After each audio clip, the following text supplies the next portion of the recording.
সেই জন্য আপনাদেরকে আজ থেকে প্রতিজ্ঞা বদ্ধ করতে হবে।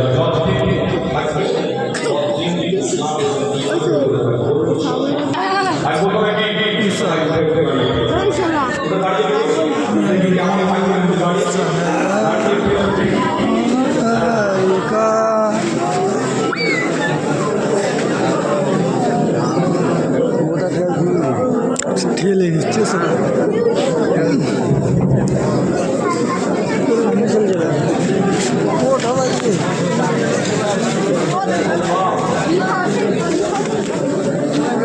দেখতে দেখতে কেমন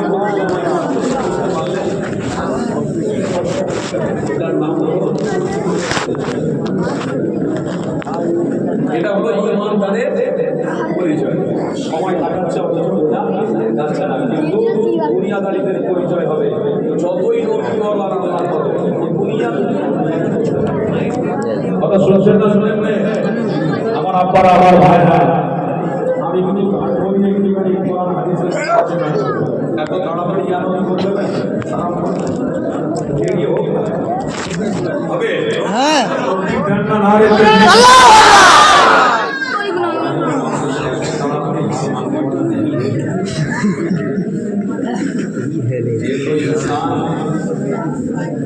इंसान बड़ा है लेकिन इलाका हो क्योंकि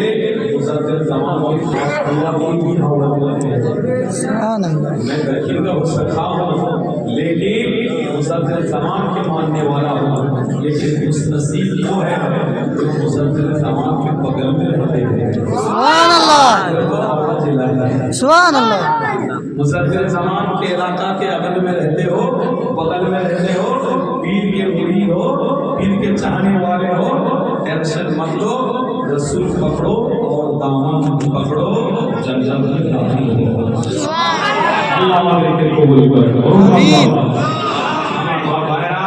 তো সেই জন্য দাঁড়িয়ে ওয়াজিব করব অবশ্যই, কিন্তু ব্যাপারটা হচ্ছে অনেক ধরে আমরা বসে ওমর পীর দেখা যাচ্ছে কষ্ট সেই সম্ভ্রান্ত ওলামা কি করি আর এই শেষের দিকে এত মানুষের সমাধান দিতে পারবে সব বুঝে সেরা হলো আবার খুঁজি সব বুঝে সেরা হলো বাবা আছে আমি না জানি আল্লাহ কম করে গেছে বলছে বলছে খাজা হুজুরের দরবারে লাইন লেগে গেছে কি দিচ্ছে বলে একটা করে পাতা দিচ্ছে আমাতে কানা বাবা যাই রে বাবা তাই বিসমিল্লাহ বলে খেয়ে আমারও নেওয়ার জন্য অনেক এটা একটা শ্রেষ্ঠ খাবার কি গো সব খাবারের শ্রেষ্ঠ খাবার মওদুদ নবীর খাবার মাহফিলের খাবার বলুন আলহামদুলিল্লাহ আলহামদুলিল্লাহ। আল্লাহ চাইলে এই খাবারের ওসিলাতে আমাদের রোগটাকে আল্লাহ ভালো করে দিলেন ওই জন্য তারা হুজুরকে যখন মাহফিল করেছিলেন খাবারের ব্যবস্থা করতেন। এখন আসামের মানুষরা ইতিহাসের পাতায় নাম লিখে রেখেছে আসাম গুয়াহাটি থেকে নেমে যেতে হবে সেই জায়গা থেকে মুসাফির খাবার দাদা হুজুরকে আওয়াজ করতে গিয়েছিলেন কোনো অসুবিধা হচ্ছে না। দাদা হুজুরকে আওয়াজ করতে গিয়েছিলেন হুজুরকে আসার অনেক মানুষ অনেক মানুষ আর নেই বিনা ইজাজতে কমিটি সাহেবানরা বলে এই 10টা হাড়িতে হবে না 4টা হয়ে যাবে হুজুর যখন ওয়াজ শেষ করলেন ওয়াজ সময় বলে বাবা আবার করে দিয়েছে যে হ্যাঁ বলবে দিয়েছে এতগুলো মানুষ আবারও ঠিকঠাক করেছে তো আর 4 হাড়িতে আমরা বেরিয়েছি আরে এটাও করতে আমাদের আউটলি হতে পারে তুমি বিনা হুকুমে 4টে হাড়ি বাড়ালে কেন বললেন দাদা ওই 4টে হাড়ি ভাত করে কিছু মানুষ থাকে কি করছে দেখো 4টে হাড়ি ভাত ফেলে দেওয়া মানে কত লস কত কষ্ট আসামের মানুষদের এখন অন্তরে দাদা উনি নয় গো ওই 4টে হাড়ি ভাত দাদা উনি নিজে চেপে ফেলে দিয়েছিলেন বিশ্বাস করো ওই দাদা হুজুর ওই ভাত ফেলেছিলেন ওই ভাত কাউকে খেতে মানা করেছিলেন আল্লাহ পাখি পর্যন্ত ওই ভাতের ছয় নেই একটা পাখি পর্যন্ত ওই ভাত ছয় নেই বাবা এই ভাত কেউ ছুঁইবে না আবার সব লেখা হয়ে গেল দাদা হুজুর ওখান থেকে বিদায় নিয়ে চলে আসবে দাদা হুজুরের হাতগুলোকে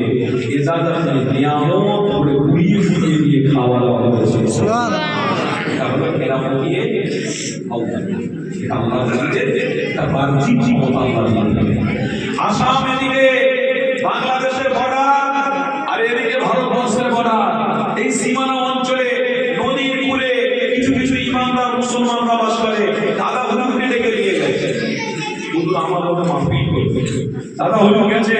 দাদা হুজুর গিয়ে মাহফিল শেষে হুজুরের ভক্তরা হুজুর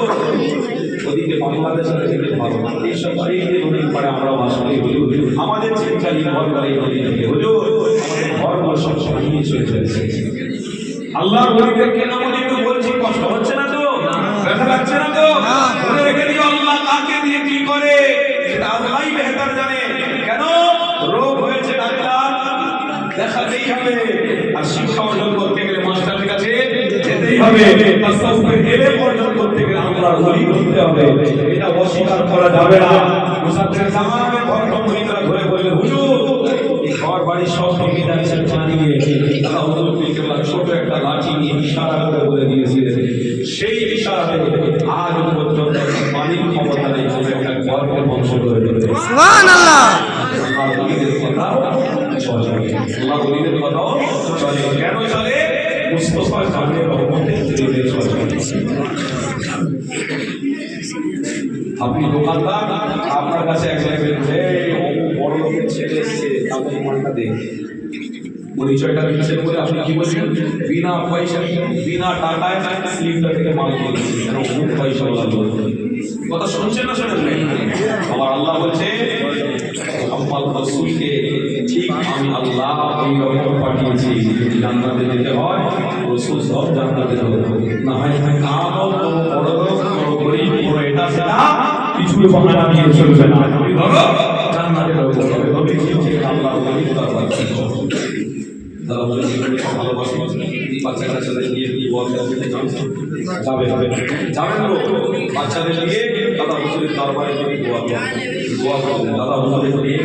আমি আয়েস আল্লাহ নসিব করবে আপনার ছেলেকে কেউ ফিরে যেতে পারবে না ইনশাআল্লাহ দাদা হুজুরের আল্লাহর ওলিদের মাথায় যদি হাত থাকে রুহানি আয়েস থাকে ওই বাচ্চাটাকে অবশ্যই ইবলিস শয়তানের হাত থেকে আল্লাহ হেফাজত করবে